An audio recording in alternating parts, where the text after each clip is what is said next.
अभय की चूंकि हम बात कर रहे हैं, नाम लेकर ही बात करें, तो इस बार तो आपको एक कहीं ना कहीं क्या कहें, इसे चेतावनी दी गई या धमकी दी गई कि आपसे जुड़ा सवाल ही इस बार लगा देंगे वो, अगर आप नहीं माने। आवाज कुछ जी, कंफ्यूज हो रही क्या? अभी अभी सही से सुन रहे हैं आप? आ रही आवाज? हाँ, इस बार अभय ने एक चेतावनी दी कि अगर आप उनको नहीं बोलने देंगे तो आपका ही सवाल लगा देंगे। और बहुत बार मीडिया में कहते हैं कि आपकी पोल खोलने वाले हैं। क्या कोई ऐसा सीक्रेट देखिए है उनके ज्ञानचंद पास गुप्ता का देखिए जी जो अभय के पास है, उनके जिसे पास लेकर वो डराने का प्रयास करते हैं उनके सीधे? पास जो कुछ भी है उनको लाना चाहिए, जनता को पता लगना चाहिए क्या झूठ है क्या सच है। आरोप लगाना तो बड़ा आसान काम है। आरोप तो किसी के ऊपर भी लगा सकते हैं, आप मेरे ऊपर आरोप लगा सकते हैं, मैं आपके ऊपर लगा सकता हूँ, किसी पर भी।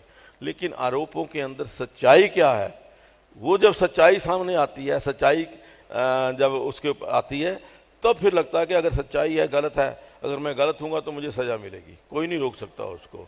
अगर कोई दूसरा व्यक्ति गलत होगा तो उसको भी सजा मिलेगी और कोई गलत आरोप लगाएगा।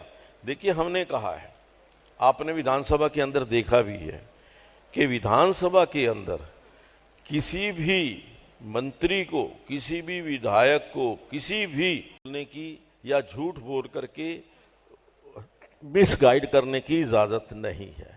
अगर कोई भी सम्मानीय सदस्य सदन को मिसगाइड करता है या वहां पर कोई झूठी जानकारी देता है तो वो एक सदन की अवमानना है और उसका सदन की अवमानना के रहते ही कार्य किया जाता। स्पीकर साहब, अभी जो पिछले दिनों हुआ कि 2 दिन के लिए आपने अभय को सस्पेंड किया, वो अदालत चले गए। हाँ। और हमें भी एक मीडिया कर्मी के तौर पर लगा कि क्या ये आपके दायरे में, आपकी शक्तियों में आता कि या फिर नहीं। सवाल उठाए गए कि आप 2 दिन के लिए ऐसे सस्पेंड नहीं कर सकते। देखिए मैं समझता हूं कि जो लोकतंत्र के 3 स्तंभ हैं,